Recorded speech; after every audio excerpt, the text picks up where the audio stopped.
Mas Pri ini ketuanya, kebetulan saya Mhm. sekretarisnya. Oh, seperti itu. GRAM ini memang sekarang sudah cukup besar ya untuk wilayah Kalimantan Barat ya? Ya untuk anggota kami ya Mhm. banyak tersebar sih di beberapa kabupaten. Oh, seperti itu. Iya, Jadi memang harusnya memang ada komunitasnya ya Iya, seperti itu ya iya, biar iya, bisa saling tukar pikiran gitu ya. iya sharing. Sharing seperti itu. Nah, malam hari ini seperti malam kemarin kita sudah berbicara tentang tanaman organik nih. Kalau kita lihat sekarang kondisi masyarakat kita juga sedang gemar-gemarnya bertanam tanaman organik ya Mas Pri. iya, heeh. Mm-mm. Lumayan sekarang tuh banyak masyarakat yang tanya-tanya info sama kita bagaimana cara membuat pupuk. Mungkin awalnya kepepet ini kayaknya. Kepepet karena pupuk mahal ya kan. Oh, seperti Makanya itu ya. cari info tentang pembuatan pupuk organik.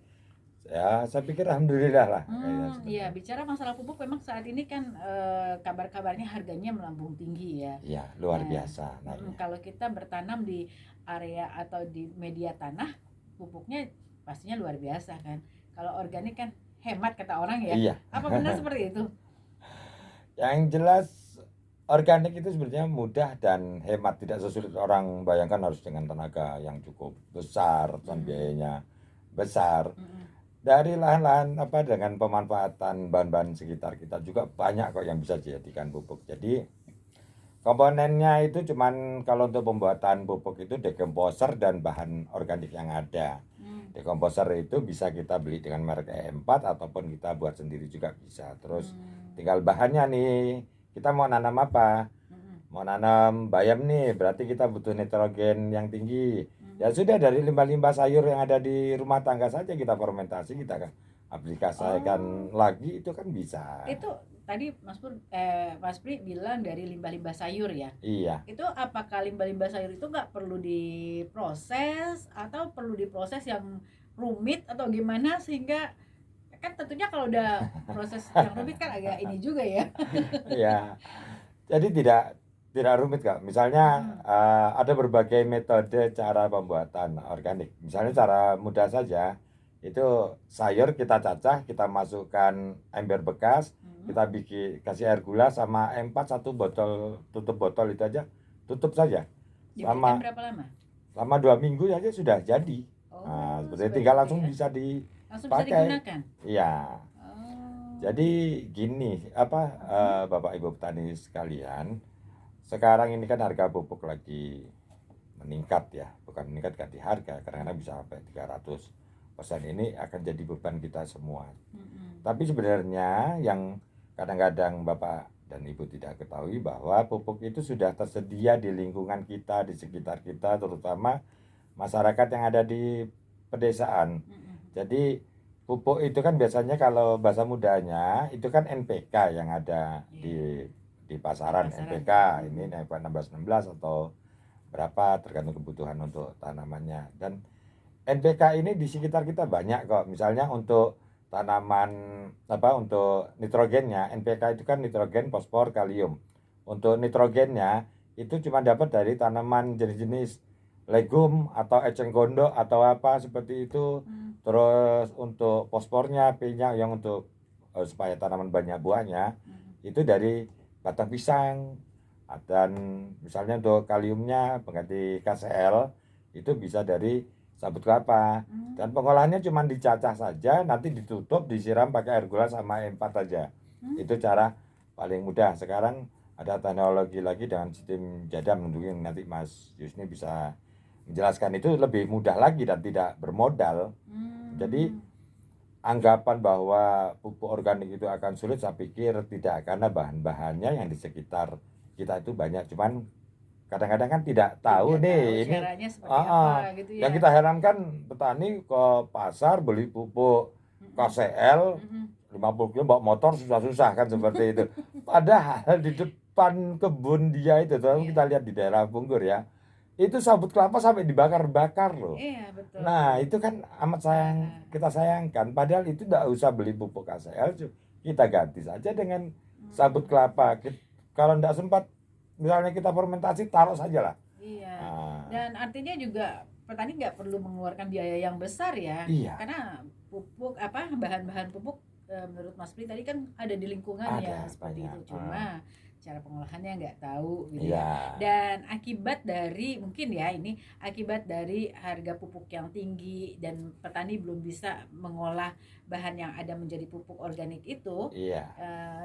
akibatnya apa namanya hasil yang dihasilkan itu dijual harganya tinggi ya. Betul nggak? Iya. Kalau di pasar kan saya lihat gitu kan, Iya. harganya tinggi. Jadi masyarakat yang ini enggan gitu. Ah, kalau dibandingin dengan yang ini harganya lebih murah gitu kan. Kalau dijual sayur itu kan misalnya Organik lebih mahal ya. organik lebih mahal. Seharusnya saya pikir begini. Mm-mm. Organik itu seharusnya bisa sama atau lebih murah karena Iya. biaya produksinya lebih murah. Iya. Ini suatu kesempatan kita untuk meningkatkan petani kan harga jualnya lebih tinggi. Tapi saya pikir tidak begitu. Dijual dengan harga sama saja, Mm-mm. tapi keuntungan petani akan berlipat dengan menurunkan biaya produksi, Produksi, bukan iya. menaikkan nilai jual. Mm-mm. Yang kita khawatirkan nanti kalau image-nya organik mahal, orang Mm-mm. akhirnya tidak tertarik untuk Mm-mm, membeli iya. yang organik seperti itu. Mm-mm. Nah, Mas Yus, kalau tadi dikatakan Mas Pri bahwa sebenarnya bisa itu bahan-bahan yang ada di sekitar kita diolah menjadi pupuk ya. Iya. Nah, ini seperti apa? Pernah nggak mengadakan apa namanya kayak pembelajaran gitu, Iya. caranya mengolah pupuk organik ini seperti apa gitu? Iya, beberapa bulan belakang memang kita agak rutin ya keliling untuk mengajarkan bagaimana bertani organik yang murah. Ya. Jadi sebetulnya di pertanian organik ini kan ya sudah berjalan lah di Kalimantan Barat ini dengan sistem fermentasi yang tadi disinggung Mas Priyono. Yeah. Ya, ada penambahan dekomposer ya, atau I4 itu sudah barang jadi, tapi ada juga dengan cara pembusukan. Gitu. Nah, pembusukan ini yang bisa murah. Nah, itu pembusukan gimana lagi itu? Jadi yang beberapa kali kami sampaikan di pelatihan ini organik cara Korea. Jadi di Korea ada juga ya. Mereka mengembangkan ini ya, Iya. mereka mengembangkan ini dan saya lihat kok mudah didapat. Cuma dia yang perlu kita pahami dulu nilai dia bertanam organik ini itu seperti membangun sebuah hutan.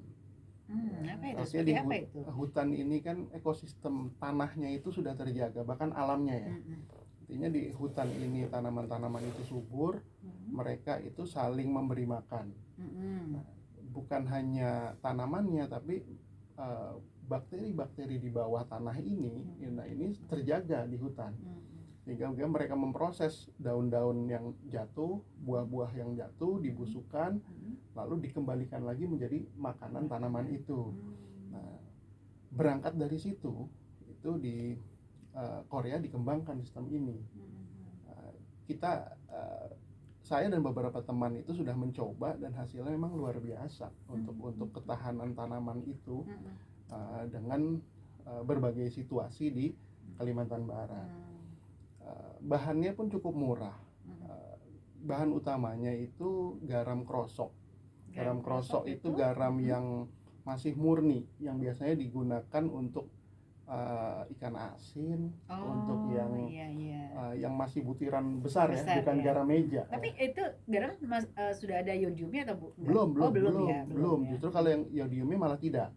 Gitu. Jadi murni itu sebagai pengganti air laut. Gitu. Jadi di sana menggunakan air laut. Ya, kalau untuk petani yang di dekat pantai ya, di Singkawang mungkin ya, di Mempawah, bisa menggunakan air laut dengan perbandingan 1 liter ditambah air hujan ya, atau air tanah sebanyak 20 liter. 1 liter banding 20 liter. Tapi kalau untuk garam krosok, untuk 20 liter itu kita butuh 1,5 sendok makan. Garam itu kan harga sekitar 3.000 sampai 5.000 kan. Nah, itu kita cuma butuh 1,5 sendok makan. Nah, lalu nanti kita tambahkan bisa dengan kentang rebus. Nah, kalau itu mahal nih kentang rebus kan. Nah, kita ganti dengan ubi rebus. Masih kurang singkong rebus. Atau kalau repot nasi bekas. Nah, nasi bekas kita butuh 1 genggam. 1 genggam aja. 1 genggam aja. Gitu. Nah, lalu kita cari humus bambu. humus bambu. Iya, ya. humus bambu itu kita ambil tanah. Biasanya kalau pohon bambu kan banyak daun-daun yang jatuh ya. Iya, daun keringnya itu. Daun keringnya kita buka, tanah di bawah itu kita ambil. Itu Ambil kenapa? aja sejumput. Kenapa mesti daun di bawah tumpukan Oke. tanah di bawah tumpukan daun? Karena bambu? di situ letaknya mikroba. Di situ Oh. letaknya bakteri pengurai. Nah, jadi daun-daun bambu yang jatuh kemudian membusuk diurai oleh mikroba yang berada di bawah itu. Nah, mikroba ini kan tidak boleh kena udara. Nah, jadi kita ambil tanah di bawah lapisan itu, mereka yang tertutup. Nah, cukup ambil sejumput lah atau segenggam. Lalu kalau bisa kita cari juga humus-humus daun yang di hutan, ya, atau di pohon-pohon yang tua tapi subur. Pohon-pohon yang lama yang besar kita ambil di humus bawahnya. Lalu kita campur tanah di tempat yang kita mau tanam. Nah, ditambah lagi tanah yang di dekat perairan, di dekat perairan ini dekat air. Ya, di situ ada rumput-rumput, cabut aja semua, diambil. Sama rumput-rumputnya Sampai gitu rumput-rumputnya ya? sedikit. Nah, lalu kemudian itu dicampur tanah-tanah itu. Dicampur, dimasukkan ke kain bekas. Ya, nasinya juga dimasukkan di kain yang lain, kemudian direndam di air yang tadi sudah diberikan garam. Nah, lalu dihancurkan, diremas saja semua tuh. Diremas, lalu ditutup. Ya, biarkan si kain itu tetap berada di dalam ember. situ, dalam ember, lalu tutup dengan plastik, ikat, dan dijemur. Oh gitu. Nah, biasanya maksimal penjemuran itu butuh waktu 36 jam. Di setiap 5 jam kita coba cek. Nanti di situ akan muncul buih-buih berbusa. Larutan itu berbusa. Kalau nasi kan direndam ada itu ya. Iya. Nah, itu berbusa. Dibiarkan sampai busanya banyak. Gitu. Busa biasanya sih yang kita coba itu 20 jam itu atau 24 jam sudah banyak. Nah, ketika busa itu banyak, langsung digunakan. Oh, itu udah bisa langsung digunakan. Iya, dan itu perbandingan lagi. 1 liter bisa dipakai 30 liter air. Oh, gitu. 1 liter, 1 yang liter kita yang hasilkan itu untuk 30 liter. 30 liter. Bayangkan kita buat 20, ya kan? 20 liter berarti kan 600 liter.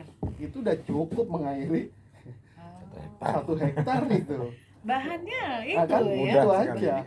Murah sekali dan ibaratnya kita bilang kita juga tidak membuat kayak tadi nasi ya. Iya, nasi sisa nasi itu sisa kan. aja. Artinya kita tidak buang percuma Iya. ya, seperti itu ya. Kemudian tadi ada garam ya. Iya. Garam yang tadi pemakaiannya juga tidak Ya, banyak cuma ya. satu sendok setengah itu kalau beli 1 kilo 5.000 mau berapa? Mungkin 1 kali budidaya aja belum habis. Iya. Karena itu dilakukan disiramkan tiap minggu, seminggu 1 kali. Oh, hanya seminggu 1 kali. Seminggu 1 kali. Nah, itu mungkin ya kalau dibilang dibanding dengan kimia, salah satu kelemahan organik itu pekerjaan jadi lebih banyak. Nah, mungkin kalau kayak kimia kan cukup dipupuk dasar awal, nanti berapa minggu kemudian diberikan tambahan. Jadi hanya mungkin dalam satu budidaya bisa ya 4-5 kali memupuk. Nah, kalau ini kita setiap minggu siram. Nah, kemudian jika kalau ada sisa itu masih bisa digunakan, misalnya tidak habis. Nah, sisanya lagi dibiarkan. Nah, hanya nanti dia akan muncul aroma busuk. Saya katakan ini pembusukan. Nah, itu dengan campuran 1 liter banding 10 liter air itu bisa disemprotkan ke tanaman sebagai pupuk lagi. Itu idealnya untuk jangka waktu berapa lama dari pembuatan dari yang bisa kita gunakan sampai kalau dia sudah muncul busa itu hanya tahan 5 jam. Oh, 5 jam ya. Iya. Hanya tahan 5 jam aja. Oke, pendengar, kita akan lanjutkan lagi nih nanti obrolan kita ya, Mas Pri, Mas Yus, kita akan lanjutkan lagi nanti setelah yang satu ini. Ya. Apanya? Apanya kena? Hah? Oh iya. Oke. Iya. Musik itu dari topik itu panjang. Oke. Nanti 10 menit aja. Oke. Kasih kode. Apa? Kenapa? Kena lu katanya kena kayu. Oke. Oh iya deh. kecelakaan. Iya aduh, masih kecil. SD. Tapi Mas di ini aja takutnya penipuan gitu. Enggak di tetangga. Oh iya, ada syukur lah kalau misalnya ada tetangga. Oke, kita lanjut ya. Ya, kita balik lagi di Kiprah Indonesia pada malam hari ini masih bersama Mas Yus dan juga Mas Pri ya, yang kita ngobrolin tentang pembuatan pupuk nih ya, Iya, pembuatan pupuk pupuk organik. organik yang tadi kita dengarkan cukup murah, Iya. bahannya ada gitu ya Mas Pri. Memangnya ini kalau tadi Mas Yus menerangkan itu cara Korea ya, Iya, cara Korea. Apakah yang dibuat dengan cara Korea atau pupuk yang dihasilkan dengan cara Korea ini bisa untuk semua jenis tanaman atau seperti apa, Mas Pri? bisa. Artinya untuk semua jenis tanaman ini bisa, tapi yang perlu dipahami bahwa teknik dasar tadi itu adalah kita sebut sih decomposer ya. Decomposer. Iya, Kompos artinya itu ya, kata kompos. dasarnya kompos ya. Ya, artinya mengkomposkan segala sesuatu. Iya. Jadi yang bahan yang tidak tersedia menjadi Mm-mm. tersedia. Iya. Ibaratnya bakteri itu kalau kita adalah juru masaknya. Iya. Tanaman kita berikan sabut kelapa, ya sulit dia untuk dimanfaatkan, akan lama sekali nunggu pembusukan. Tapi kalau kita beri ramuannya Mas Yus tadi atau kita beri E4, ini kita beri koki di situ. Iya. Dia akan memasak bahan-bahan yang kita berikan sehingga bisa dimakan oleh tanaman seperti itu. Dan kadang-kadang gini, kita mupuk itu petani kadang suka terlalu berlebihan di lahan pertanian kita. Ya, besar. Iya, akhirnya terjadi penimbunan zat kimia. Misalnya fosfat itu kan dari batu-batuan. Kita berikan ke tanaman secara berlebihan, akhirnya tanah menjadi keras.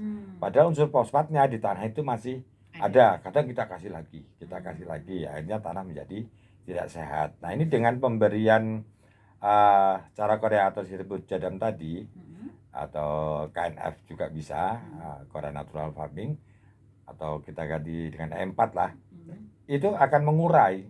Jadi melepas semua zat tadi yang tidak bisa dimanfaatkan, itu bisa terserap maksimal oleh tanaman. Jadi kadang lebih hemat kita untuk itu artinya yang kita hasilkan dari pembicaraan kita tadi ini bentuknya adalah cair ya Mas ya? Iya, cair ya. Artinya memang lebih mudah terserap oleh tanaman ketika dibanding dengan mungkin pupuk-pupuk yang sekarang kan banyak itu juga ya yang kimia itu yang bentuknya padat gitu. Ya. Jadi kalau organik terserah kita bisa bikin padat ataupun cair, tapi saya pikir keduanya penting karena ada beberapa hal yang tidak bisa digantikan oleh pupuk cair. Misalnya pupuk kandang itu tetap kita berikan kepada tanah. Pertama sebagai pembenah tanah untuk aerasi dan drainasinya, perkembangan akar akan lebih bagus. Itu kan tidak mungkin kita gantikan dengan pupuk cair. Di samping itu pupuk padat juga menyediakan unsur hara yang dibutuhkan oleh tanaman. Sedangkan tadi misalnya kita pupuk cara Mas Yusni tadi, sistem jadam itu kan ada kandungan organiknya, ada kandungan unsur haranya, tapi tidak bisa kompleks ya kan. Dan tanah kalau kita beri dekomposer tapi tidak ada bahan yang diurai kan sama saja. Makanya pupuk kandang saya pikir masih cukup diperlukan. Dan negara-negara sekarang yang bangkit dengan pertanian organiknya itu benar-benar memanfaatkan pupuk kandang secara optimal itu. Jadi integrated farming itu benar-benar diterapkan. Ada di situ ada pertaniannya juga, ada peternakan digabung menjadi satu. Jadi bukan satu bagian yang terpisah. Jadi pupuk kandangnya langsung dekat di situ. Digunakan dengan pertanian. Iya. Gitu ya. Sama pertaniannya kan, untuk ternaknya ya seperti itu. Sama ini kita kan kesulitan kalau bikin pertanian organik sementara kita tidak bersinergi antara peternakan dengan pertanian, kan ini akan lebih sulit untuk terwujud. Nah, kalau menurut Mas Pri nih, nanti kedepannya nih seperti apa nih? Kalau misalnya tadi kan kita lebih enak sih sebenarnya integrasi gitu ya, berdekatan satu sama lain kan, misalnya seperti itu. Nah, kalau di tempat kita nih bisa nggak itu dilakukan gitu? Ya amat sangat bisa dan memungkinkan. Jadi masalah kadang-kadang petani ini petani tersendiri, Iya. peternak tersendiri, tidak ada petani yang peternak ataupun peternak yang menjadi petani dengan lahan yang sendiri-sendiri juga, kan seperti itu. Jadi nanti kedepannya coba kita akan sinergikan gitulah antara peternak dengan petani. Jadi mereka akan membudidayakan ayamnya itu di dekat dengan lahan pertanian, minimal kita dekatkan dulu lah. Jadi misalnya ada rembesan air ataupun apa yang dari kotoran hewan itu akan lari ke ada pertanian dan bisa menambah bakteri pengurai dalam tanah. Iya, memang kalau kita lihat selama ini memang seperti itu ya Mas ya. Iya. Kalau kita pergi ke peternakan, ya lahannya hanya untuk dibuat kandang. Iya, yang sawah-sawah aja. Sawah-sawah gitu ya. Dia tidak memanfaatkan itu gitu kan. Di sisi beternak ada kandang, di situ juga dia bisa buat pertanian lain ya. Iya. Oke, ini satu masukan yang cukup baik sekali dan mudah-mudahan nanti petani-petani kita dan peternak kita memang berpikir seperti itu, yang punya lahan pertanian cukup luas, ya sebagian adalah dibuat untuk peternakan gitu ya Mas ya. Atau petaninya diajarin beternak. Oh iya, seperti itu. Jadi nggak monoton ya, nggak monoton, ternak terus, petani terus. Jadi ada bisa dikatakan nanti akan menambah income-nya sendiri. Iya, seperti betul. itu. Nah, selama ini kalau yang dilakukan masyarakat kita kan yang bertani secara organik itu kan tadi lebih banyak menggunakan pupuk-pupuk kimia kan selama ini. Nah, kalau Mas Pri kan pastinya sudah juga tadi seperti Mas Jus bilang sudah juga melakukan sosialisasi lah seperti itu ya ke masyarakat petani. Ini tanggapannya seperti apa Mas? Tanggapan petani sangat responsif dan bagus sekali. Bahkan mereka yang berpikir tadinya organik sulit, organik itu mahal. Ini kan kita bantah dengan dengan sistem yang kita ajarkan dan kita tekankan bahwa pertanian organik itu mudah, simpel dan efeknya bagus. Kita kemarin sudah beberapa daerah yang kita sosialisasikan, antara di Nakataya Ketapang, terus hari Sabtu kemarin kita di Singkawang. Sebelumnya itu di daerah Mandor sampai Sintang. Jadi kita 2 minggu ini sudah berkeliling ya. Dan dari semua petani yang kita ajarkan, mereka seperti dan langsung mencoba. Kita tinggal lihat efeknya beberapa minggu ke depan. Saya pikir mereka akan memberi efek yang bagus lah, akan memberi komentar yang bagus juga untuk pertanian organik. Paling tidak kita tidak bisa menghapus semua kimia, paling tidak sudah bisa menghemat lah, meminimalisir penggunaannya sampai ke angka 50% sudah bagus. Alhamdulillah kalau seperti itu ya. Nah, kalau di sini di tempat kita di Pontianak sendiri ada percontohannya ya untuk itu ya? Tapi belum. Karena yang murni kita belum ada. Yang murni banyak itu cuma skala hobi saja. Misalnya kita nanam sayur di pot atau apa di lahan perkotaan itu ada banyak yang memang full organik, tapi yang untuk skala kebun kan kita belum ada. Tapi ya alhamdulillah kalau untuk skala kebun, kalau yang sampai 50% penghematan kita ada. Oke. Pasti pendengar kita di rumah, Bapak dan Ibu Tani ini penasaran sebenarnya seperti apa sih cara pengolahannya gitu kan, seperti apa pemanfaatannya. Kita nanti akan coba hadir ke kebun Mas Pri dan Mas Jus. Langsung ke lapangan kita akan ke lapangan, kita akan lihat seperti apa sih nanti cara pengolahan dari pupuk ini ya.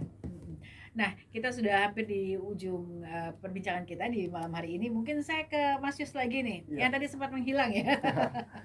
Mas Yus, ini harapannya ke depan nih untuk masyarakat petani kita yang bertani di organik ini seperti apa? Ya, saya sih berharap ini bisa terus berjalan ya, karena kita butuh hidupnya kembali ekosistem tanah.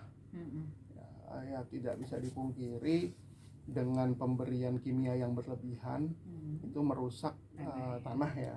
Jadi ya tanah ini kan ya walaupun secara sertifikat mungkin milik kita ya, tapi kita bicara dunia, kita bicara generasi, ini milik generasi mendatang. Kita hanya menggarap.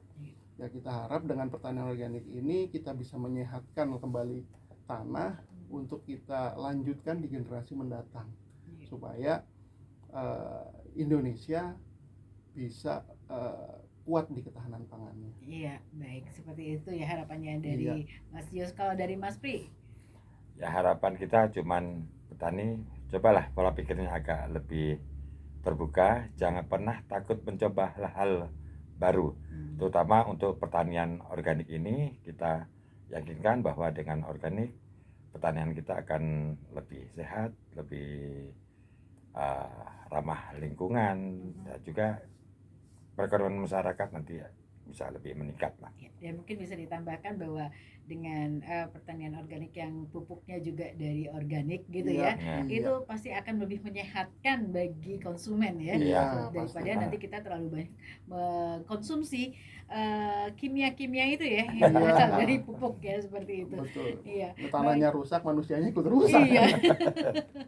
Iya, baik Mas Pri, terima kasih atas kehadirannya pada malam hari ini. Mas Yus juga terima di kasih. Kiprah Indonesia kita. Insya Allah nanti kita akan bertandang, kita akan melihat seperti apa sih sebenarnya proses pembuatan pupuk organik ini, sehingga masyarakat kita, petani kita akan lebih tahu, dan hasil manfaatnya tentu akan sangat besar sekali bagi petani dan juga bagi konsumen ya. Baik, terima kasih atas kehadirannya, dan pendengar, sampai di sini Kiprah Indonesia kita malam hari ini. Kita jumpa lagi pada kesempatan mendatang. Assalamualaikum warahmatullahi wabarakatuh. Waalaikumsalam warahmatullahi wabarakatuh. Baik, terima kasih Mas. Iya.